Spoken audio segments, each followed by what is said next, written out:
இன்றைக்கி லஞ்சுக்கு ஒயிட் ரைஸும் முட்டைக்கறியும் தான் செஞ்சுருந்தேன்.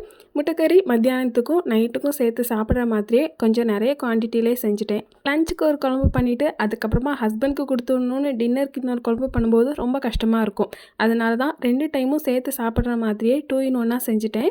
இன்றைக்கி தேங்காய் வறுத்து அரைச்சி தான் முட்டைக்கறி செஞ்சுருந்தேன். தேங்காய் கூட கொஞ்சமாக ஜீரகம் சேர்த்துட்டு கொஞ்சம் எண்ணெய் ஊற்றி நல்லா வறுத்து எடுத்துக்கணும். ப்ரௌன் கலரில் வந்ததுக்கப்புறமா அது கூட 5-6 சின்ன வெங்காயம் சேர்த்து நல்லா அரைச்சி எடுத்துக்கணும். அதுக்கப்புறமா ஒரு பாத்திரத்தில் கொஞ்சம் எண்ணெய் ஊற்றிட்டு கடுகு கருவேப்பிலை போட்டு தாளிச்சிட்டு பெரிய வெங்காயத்தை குட்டி குட்டியாக கட் பண்ணி எடுத்துக்கணும். அதை போட்டு நல்லா வதக்குனதுக்கு அப்புறமா இஞ்சி பூண்டு பேஸ்ட்டு சேர்த்துட்டு பச்சை வாசனை போனதுக்கப்புறமா குட்டி குட்டியாக நறுக்கின தக்காளியும் சேர்த்துட்டு அது நல்லா மசிஞ்சு வந்ததுக்கப்புறமா மஞ்சப்பொடி, மல்லிப்பொடி, வத்தப்பொடி அண்ட் கரம் மசாலா இதெல்லாம் சேர்த்துட்டு அரைச்சி வச்சுருக்கிற தேங்காய் பேஸ்ட்டும் சேர்த்துட்டு தேவையான அளவு தண்ணி ஊற்றிட்டு உப்பு போட்டுட்டு வேக வச்சுருக்கிற முட்டையையும் அது கூட சேர்த்துட்டோன்னா போதும். வற்றினதுக்கப்புறமா லைட்டாக மல்லித்தலையை மட்டும் கட் பண்ணி சேர்த்துக்கிட்டா போதும். டேஸ்ட்டு சூப்பராக இருக்கும்.